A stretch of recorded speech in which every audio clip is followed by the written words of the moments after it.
जय श्री राम। कहानी सुनी अनसुनी में आपका स्वागत है।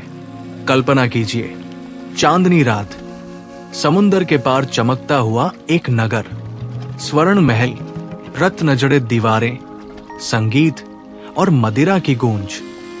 ये नगरी किसी देवताओं के लोक जैसी लगती थी। और उस ओर छलांग लगाता हुआ एक वानर हनुमान जी। क्या सच में लंका इतनी भव्य थी? वाल्मीकि रामायण में स्पष्ट उल्लेख मिलता है। लंका देवपुर कृते एव अर्थात लंका देवताओं के नगर जैसी थी। आज हम आपको ले चलते हैं उस रोमांचक यात्रा पर, जब हनुमान जी माता सीता की खोज में समुद्र पार करके लंका पहुंचे। जैसे ही हनुमान चुपचाप अंदर जाने की कोशिश कर रहे थे, उनको एक भयानक राक्षसी ने देखा। उसका नाम था लंकिनी और वो लंका की द्वारपाल थी, जिसे रावण ने नगर की सुरक्षा के लिए नियुक्त किया था। लंकिनी ने गर्जना की, कौन है जो बिना अनुमति इस नगर में प्रवेश करने का साहस करता है? हनुमान ने शांत और निडर स्वर में उत्तर दिया, मैं खोजी हूं, मुझे नगर का निरीक्षण करना है और माता सीता का पता लगाना है। लंकिनी ने उन्हें रोकने के लिए आक्रामक रूप धारण किया और उन्हें पकड़ने की कोशिश की, लेकिन हनुमान अपनी अद्भुत शक्ति और चतुराई से तैयार थे। उन्होंने अपनी पूंछ से मारा तो लंकिनी धराशायी हो गई। उसी क्षण उसे ब्रह्मा की भविष्यवाणी याद आई, जिसमें कहा गया था कि जिस दिन कोई वानर मुझे परास्त करेगा, उस दिन रावण का अंत निश्चित होगा। भय और सम्मान से लंकिनी ने अपने हाथ जोड़े और विनम्रता पूर्वक कहा, वानर श्रेष्ठ, आज से लंका का पतन निश्चित है, आप प्रवेश करें। इस प्रकार हनुमान को लंका में आधिकारिक और सम्मानजनक प्रवेश प्राप्त हुआ। इस घटना में न केवल उनकी शक्ति का परिचय मिलता है, बल्कि उनके साहस, बुद्धिमत्ता और धर्मप्रियता का भी दर्शन होता है, जो आगे की लंका यात्रा में उनके द्वारा किए गए कार्यों की भूमिका निर्धारित करता है। हनुमान जी ने जैसे ही लंका नगर में कदम रखा, उनकी आंखें चौंधिया गई और हृदय मंत्रमुग्ध हो गया। चारों ओर फैली थी अद्भुत वैभवशाली नगरी। विशाल भवन, जिनकी दीवारें सोने और रत्नों से जड़ी हुई थी, जैसे आकाश के तारे धरती पर उतर आए हों। खिड़कियां और झरोखे हीरे मोती और कीमती रत्नों से सुसज्जित, हर तरफ प्रकाश की चमक बिखेर रही थी। स्तंभ और गुंबद सुविख्यात रत्न चित्रकला और नक्काशी से अलंकृत, जैसे हर पत्थर में जीवन का स्पंदन हो। गलियों और द्वारों पर रंग बिरंगे तोरण, फूलों की माला और झंडे हवा में लहराते हुए नगर को उत्सव की तरह चमकाते थे। महलों के बीच में स्वर्णिम फव्वारे, नदियां और कृत्रिम तालाब, जिनमें चंद्रमा की रोशनी और आकाश का प्रतिबिंब झिलमिला रहा था। गलियों में घूमते हुए राक्षस सैनिक सुनहरे कवच और भाले लिए हुए नगर की सुरक्षा में तत्पर, और वही बाजार में व्यापारी, कलाकार और संगीतकार अपनी कलाओं में व्यस्त।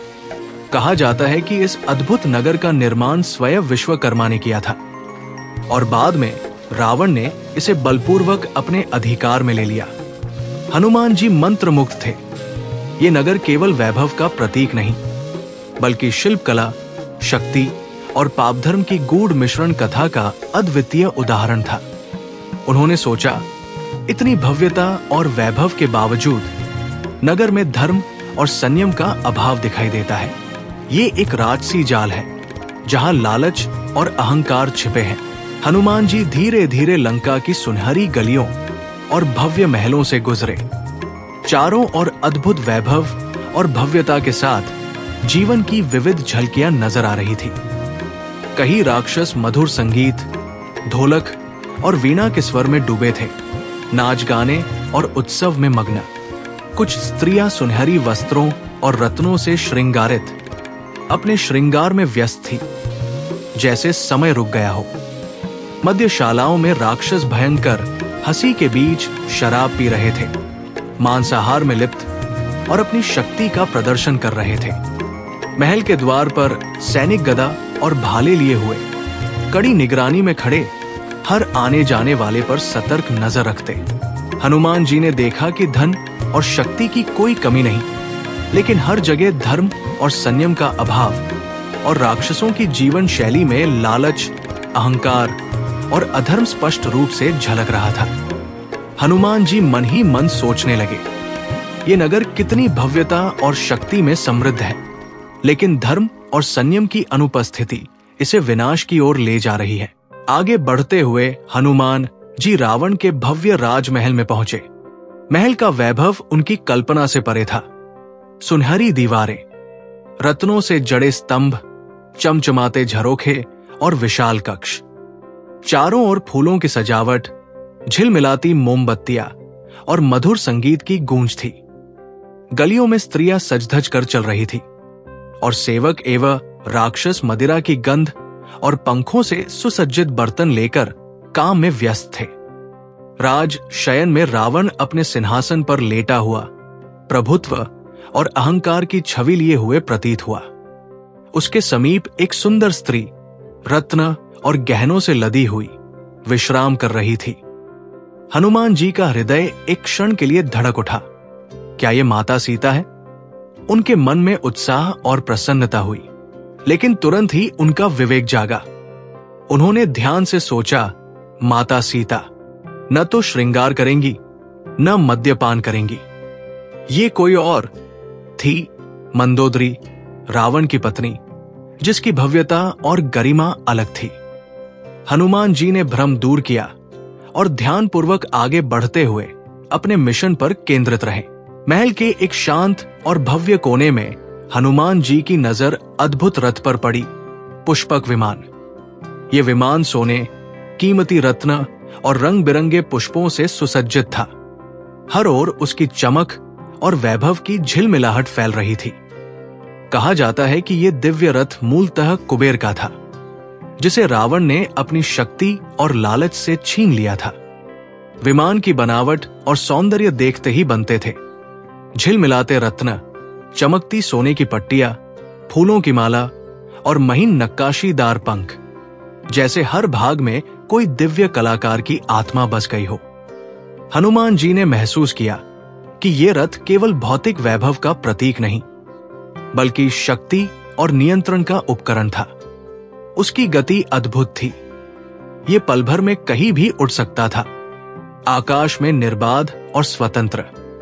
हनुमान जी ने अपने भीतर गंभीरता से सोचा, इतना वैभव, इतनी शक्ति, पर यदि इसे धर्म और न्याय के मार्ग पर नहीं लगाया गया तो ये विनाश और अधर्म को ही आमंत्रित करेगा। इस दृश्य ने हनुमान को और दृढ़ कर दिया कि सच्ची शक्ति और वैभव केवल धर्म और संयम में सार्थक होती है, और केवल वैभव देखकर कोई व्यक्ति सचमुच महान नहीं बनता। अब तक हनुमान जी ने लंका के हर कोने का निरीक्षण कर लिया था। भव्य महल, रत्न जटित कक्ष, मदिरा और विलासिता से भरी गलियां, वैभव तो अपार था, लेकिन माता सीता का कहीं भी दर्शन नहीं हुआ। एक पल को हनुमान जी के हृदय में चिंता जागी। क्या रावण ने माता का वध कर दिया, या माता अपने दुख और वेदना से जीवन का त्याग कर चुकी होंगी? विचारों के इस तूफान में वे एक राजमहल की ऊंची छत के कोने पर बैठ गए। चांदनी रात में लंका का वैभव झिलमिला रहा था, लेकिन हनुमान जी का मन उदासी और चिंता से भारी था। वे गहरी सांस लेकर सोचने लगे, धन, वैभव, रत्न और शक्ति सब व्यर्थ है यदि धर्म और सच्चाई का साथ न हो। आज के युग के मनुष्य को भी यही सीख मिलती है। भोग और अहंकार भले ही कुछ समय तक चमके, परंतु अंततः धर्म और सत्य की ही विजय होती है। तभी अचानक उनकी दृष्टि एक और महल की ओर गई। वहां का वातावरण बाकी स्थानों से भिन्न था, शांत, गंभीर और एक विशेष आभा से युक्त। उनकी आंखों में चमक लौट आई और उदासी से भरा मन आशा से भर गया। हनुमान जी तुरंत उठ खड़े हुए और दृढ़ निश्चय के साथ उस ओर चल पड़े। ये अन्य राक्षसों के भव्य महलों से बिल्कुल अलग था। दीवारों पर राम के चिन्ह, आंगन में तुलसी के पौधे और हर कोने में पूजा स्थल, सब कुछ ये दर्शा रहा था कि ये कोई साधारण महल नहीं, बल्कि किसी भगवत भक्त का निवास है। विभीषण का महल, हनुमान जी ने महल की सावधानी से जांच की और तुरंत समझ गए ये स्थान किसी पवित्र आत्मा का है। उन्होंने विभीषण से भेंट की। विभीषण ने हनुमान जी को अशोक वाटिका का मार्ग दिखाया, जहां माता सीता बंदी थी। उन्होंने हनुमान जी से कहा, आप वहां जाकर माता सीता से मिलें और उन्हें राम का संदेश पहुंचाएं। मार्गदर्शन प्राप्त करने के बाद हनुमान जी अशोक वाटिका पहुंचे। वहां का दृश्य अद्भुत था। हरे भरे वृक्ष, रंग बिरंगे पुष्प और मधुर सुगंध फैलती हुई। वृक्षों के नीचे माता सीता बैठी थी, आंसुओं से भीगी आंखें, पर चेहरे पर अद्भुत तेज और धैर्य। उन्होंने दूर से देखा, न श्रृंगार न भोजन, सिर्फ राम का स्मरण और भक्ति। हनुमान जी धीरे धीरे चलते हुए अशोक वाटिका के बीच पहुंचे। चारों ओर हरियाली, फूलों की भीनी भीनी खुशबू और बीचों बीच खड़ा एक शिमशुप वृक्ष। वाल्मीकि रामायण के सुंदरकांड सर्ग 15 में उल्लेख है, ततो गत्वा शिमशु पामे कामा शोक वनांतरे। अर्थात हनुमान जी उसी शिमशुप वृक्ष या अशोक के पेड़ पर चढ़कर बैठ गए और वहीं से उन्होंने चारों ओर दृष्टि डालनी शुरू की। शाखाओं में छुपे हुए हनुमान जी देख रहे थे कैसे राक्षस स्त्रियां इधर उधर घूम रही हैं और कैद में एक स्त्री वृक्ष के नीचे बैठी है। हनुमान जी ने देखते ही पहचान लिया, यही है माता सीता। उनके हृदय में अपार आनंद और श्रद्धा उमड़ पड़ी। उसी क्षण उनकी सारी कठिन यात्रा, समुद्र पार करना, लंका की कठिन गलियों से गुजरना, सब सफल और सार्थक प्रतीत होने लग गई। लेकिन तभी सुनी सुनाई नहीं, बल्कि एक मधुर आवाज ने वातावरण को बदल दिया। वो त्रिजटा की आवाज थी, हे दुष्टों, जितना चाहो मुझे खाओ, पर सीता को छूना बंद करो। राजा जनक की कन्या, राम की अति प्रिय भार्या अमर रहेगी। ये दृष्टि स्वप्न नहीं, वरन सत्य का प्रथम संकेत है। त्रिजटा की ये मुखरता और श्रद्धा सुनकर अन्य राक्षस स्त्रियां चुप रह गई। उनके शब्दों ने हनुमान जी को और अधिक दृढ़ कर दिया कि ये संघर्ष न केवल युद्ध का है, बल्कि धर्म, भक्ति और सत्य की विजय का है। वो कोई और नहीं, माता सीता थी। आंसुओं से भीगी आंखों में तेज और हृदय में केवल राम का स्मरण। उस क्षण हनुमान जी को लगा उनकी यात्रा अब पूरी हो गई है, क्योंकि उसी उद्देश्य से वे आए थे वो आज पूर्ण होने वाली थी। त्रिजटा के जाने के बाद अशोक वाटिका में गहरी शांति छा गई। माता सीता वृक्ष के नीचे बैठी थी, आंखों में आंसू, पर चेहरे पर अद्भुत तेज। उन्होंने अपना छोटा रूप धारण किया और माता के समीप आकर विनम्र स्वर में कहा, माता, मैं प्रभु राम का दूत हूं।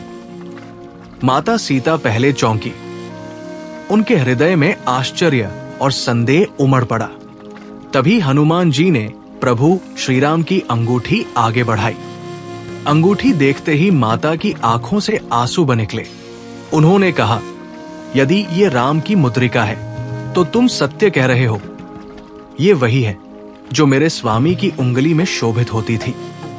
माता का हृदय विश्वास से भर उठा। हनुमान जी ने आदर से झुककर कहा, माता, मैं चाहूं तो अभी आपको अपने कंधे पर बैठाकर समुद्र पार ले जाऊं और प्रभु श्रीराम की शरण में पहुंचा दूं।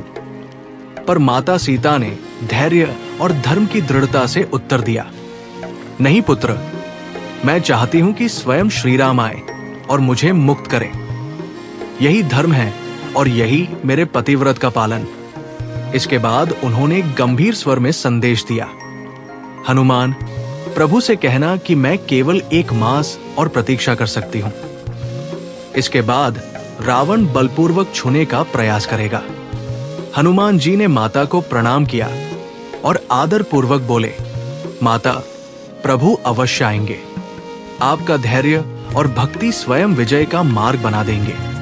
उस क्षण पूरी अशोक वाटिका मानो साक्षी बन गई। सीता के अटूट धैर्य की, हनुमान की अखंड भक्ति की और आने वाले विजय पर्व की। हनुमान जी की लंका यात्रा केवल माता सीता की खोज नहीं थी। ये भक्ति, साहस और बुद्धिमत्ता का अद्भुत संगम थी। उन्होंने देखा वैभव और पाप। सच्चा वैभव सोने और रत्नों में नहीं, बल्कि धर्म और चरित्र की शुचिता में है। इस प्रकार हनुमान जी की कठिन यात्रा सार्थक हुई। समुद्र पार कर लंका की भव्यता और पापपूर्ण वैभव को देखकर अंततः उन्होंने माता सीता को अशोक वाटिका में खोज लिया। माता के आंसुओं ने उन्हें और भी दृढ़ कर दिया और उनके संदेश ने आने वाले महायुद्ध की नींव रख दी। यहीं से प्रारंभ होता है नया अध्याय, हनुमान जी का अद्भुत पराक्रम, अशोक वाटिका का विध्वंस और रावण के दरबार में उनका अपराजेय साहस। क्या आप तैयार हैं इस अगले रोमांचक अध्याय के लिए? तो जुड़े रहिए कहानी सुनी अनसुनी से। और यदि ये कथा आपको पसंद आई हो तो लाइक, शेयर और सब्सक्राइब करना न भूलें, क्योंकि हमारी अगली कड़ी में हम देखेंगे हनुमान जी की प्रचंड शक्ति और रावण की नगरी में उठी भीषण आग। जय श्री राम।